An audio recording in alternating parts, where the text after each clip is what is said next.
Hello, I'm Boyfriend, and we're going to review Shadow of the Tomb Raider. The latest title in the current trilogy and slated to be the last title in Laura's origin story, Shadow of the Tomb Raider promises to be a dark adventure with the world possibly being at stake. Eidos Montreal takes the helm with this title's development with some input from Crystal Dynamics. Shadow of the Tomb Raider takes place 2 months after the events of Rise of the Tomb Raider, where Laura found out that her father didn't commit suicide but was killed by the religious paramilitary group called Trinity.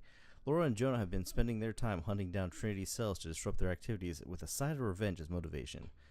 The game begins with Laura and Jonah following up on a lead that can be found in one of the ending shots of Rise of the Tomb Raider.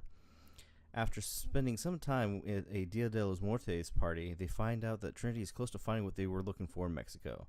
Our adventure starts here with Laura off to foil Trinity's plans and possibly save the world or cause its destruction. This series of Tomb Raider games have allowed us to follow Laura and see her become a survivor in Tomb Raider, an adventurer and explorer in Rise of the Tomb Raider, and now in Shadows of the Tomb Raider shows us Laura falling into the same trap of unhealthy obsession that her father fell into.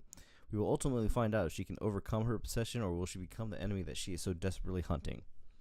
Others have critiqued this story that has been tagged Become the Tomb Raider in marketing as not delivering on that catchphrase, as Laura really isn't the Tomb Raider that we remember from 1996.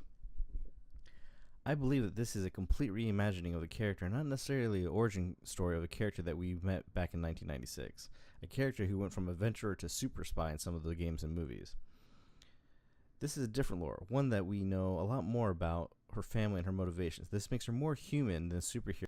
I'm happy to see Jonah return once again, as he is the only friend that Laura seems to have, as everyone from the first adventure seems to have bailed on her after she saved all their lives.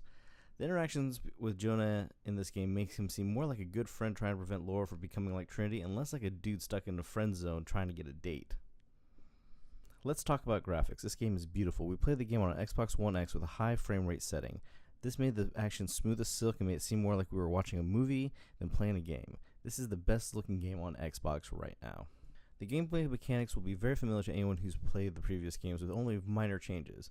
The addition of skills like rappelling, wall running, mud stealth, and new kills such as rope hanging enemies feel like a great addition, and only left me wondering why these weren't added into the last game.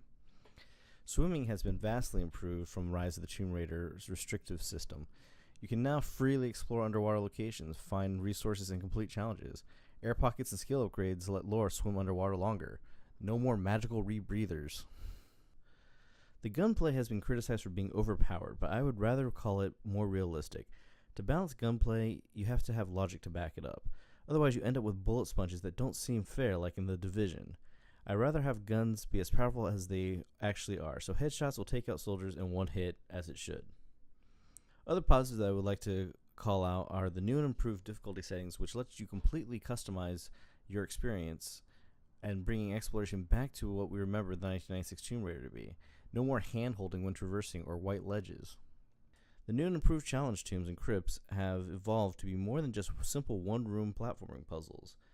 You will now need to find your way to the crypts and sometimes find a new path out. I also like having the tombs evolve from simple puzzles to full-blown death traps that will test your timing. This game has definitely returned to the exploration focus and discovery that we liked in the original Tomb Raider series. The sound design in this game is amazing. It's on par with how great the graphics are. The soundtrack really stands out as well. Most games have a hero theme that you'll hear in major moments, but here we get music that matches the dramatic scenes that you experience, and the music is unique and not just variations of the hero's theme. As always with Tomb Raider, you have lots of outfits, and if you've played the first 2 Tomb Raider games, you actually get access to all the outfits from both those games. And the fact that new outfits in this game are now things that you have to craft and not necessarily just given to you because you found an item. The immersive language feature that the developers bragged about is done in what can only be described as half-ass. This feature is supposed to make the game more immersive with all the locals speaking their native language.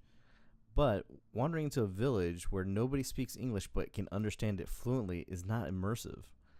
This feature would be great if Laura would speak their languages as well, also showcasing how smart and talented she is and that she understands and speaks multiple different languages. This game does not stand on its own. You really need to play Rise of the Tomb Raider to understand the motivations that Laura has. Otherwise, she just looks like a crazed killer. Challenge tombs, as I said, were great in this game, but the fact that more challenge tombs are locked behind a season pass is definitely a negative. This is clearly the best part of the games, so I wish it wasn't behind a paywall. Overall, this game is a great addition to the blockbuster season of games we're about to have. It looks great, it plays great, and it sounds great. If you're a fan of the other games, you'll like this. This game is worth buying.